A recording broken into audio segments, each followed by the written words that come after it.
അസ്സലാമു അലൈക്കും വറഹ്മത്തുള്ളാഹി തആല വബറകാതുഹു. എന്താ ആരും ഒരു ഉഷാറില്ലാത്തായിരിക്കണ്? ചായ ഇട്ടാറുണ്ടാ? വളരെ സന്തോഷമുണ്ട്. അപ്പോൾ എല്ലാവരും പ്രതികരിക്കാനൊക്കെ തയ്യാറായിട്ടാണ് എൻ്റെ മുമ്പിൽ ഇരിക്കണതെന്ന് കണ്ടപ്പോൾ വളരെ സന്തോഷമുണ്ട്. ഇപ്പോൾ നമ്മുടെ ഈ കാലഘട്ടം ഏത് രീതിയിലാണ് സഞ്ചരിച്ചുകൊണ്ടിരിക്കുന്നതെന്ന് എല്ലാവർക്കും അറിയാം. ആർട്ടിഫിഷ്യൽ ഇൻ്റലിജൻസിൻ്റെ ലോകമാണ് നമുക്ക് മുമ്പിൽ ഇപ്പോൾ ഉള്ളത്.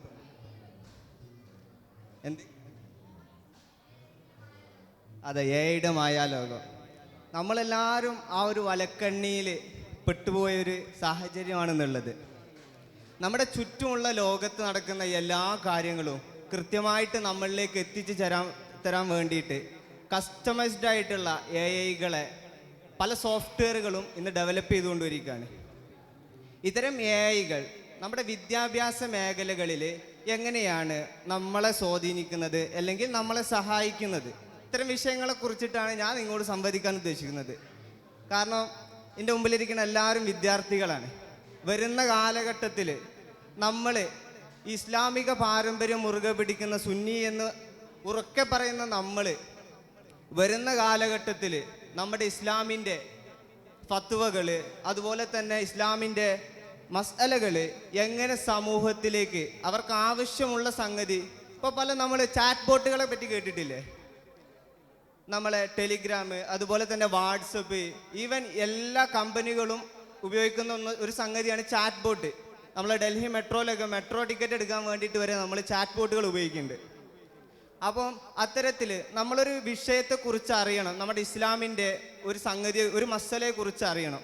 അപ്പം ആ ഒരു വിഷയം നമ്മൾ ആ ചാറ്റ് ബോട്ടിൽ അടിക്കുന്നതിലൂടെ അതിൻ്റെ കൃത്യമായിട്ടുള്ള ഡാറ്റകൾ ആരുദ്ധരിച്ച് ഏത് കാലഘട്ടം മുതലാണ് ഇന്നൊരു ചർച്ച തുടങ്ങിയിട്ടുള്ളത്, എന്താണ് അതിൻ്റെ കൃത്യമായിട്ടുള്ള സോഴ്സുകൾ, കാര്യങ്ങളൊക്കെ വെച്ചിട്ടുള്ള ഒരു കൃത്യമായ രീതിയിലുള്ള വ്യവസ്ഥാപിതമായിട്ടുള്ള മറുപടി കൊടുക്കുന്ന ചാറ്റ് ബോട്ടുകൾ രൂപപ്പെടുത്തുക.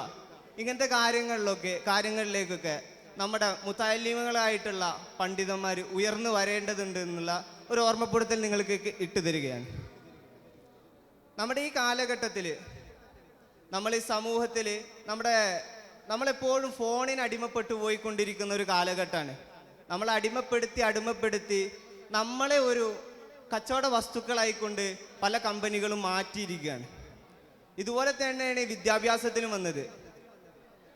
നമ്മളിൽ പല രീതിയിലുള്ള ഓഫറുകൾ തന്നുകൊണ്ട് വിദ്യാഭ്യാസ മേഖലകളിലേക്ക്, വിദ്യാഭ്യാസത്തിൻ്റെ പല സോഫ്റ്റ്വെയറുകളിലേക്ക്, ടൂളുകളിലേക്ക് നമ്മളെ ആകർഷിച്ചുകൊണ്ട് വിദ്യാർത്ഥികളെ അതിനെ അടിമപ്പെടുത്തി സ്കൂൾ അല്ലെങ്കിൽ ക്ലാസ് മുറി എന്ന ഒരു സംവിധാനത്തെ തുടച്ചു മാറ്റുക എന്നൊരു ലക്ഷ്യം ഇതിൻ്റെ പിന്നിലുണ്ട്.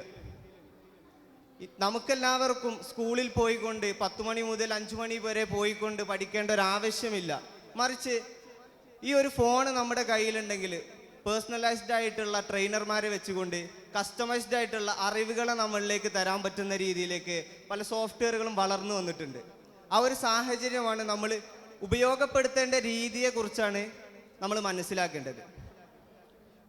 ഒരു സമയത്ത് ഞാനും ഇതുപോലെ തന്നെ ഈ കൊറോണ സമയത്ത് ഫോണിൽ ഇങ്ങനെ കളിച്ച് നമ്മളെ ക്ലാസ്സൊക്കെ കേട്ടിരിക്കുന്ന ഒരു സമയം ഉണ്ടായിരുന്നു.